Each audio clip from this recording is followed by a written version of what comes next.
Nilinis na ng Quezon City Hall ang footbridge sa C3 Road Corner A Bonifacio na nasumpungang marumi sa ulat ng 24 oras weekend. Katuwang sa paglilinis ang mga opisyal ng Barangay San Jose, ilang fire volunteer, ilang street sweeper at mga tauhan ng MMDA.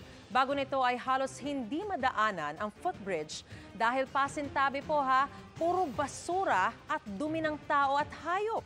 Dagdag pa ng City Hall, titiyakin nitong mapapanatiling malinis ang footbridge.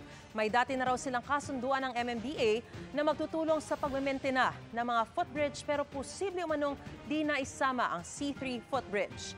Nauna nang sinabi ng MMDA na nagkasundo nga sila ng Quezon City Hall sa maintenance ng footbridge.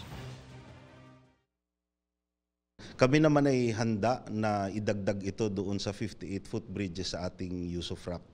At bukas ang ating tanggapan upang makipag-usap sa MMDA. Lagi naman tayong may kooperasyon sa kanila.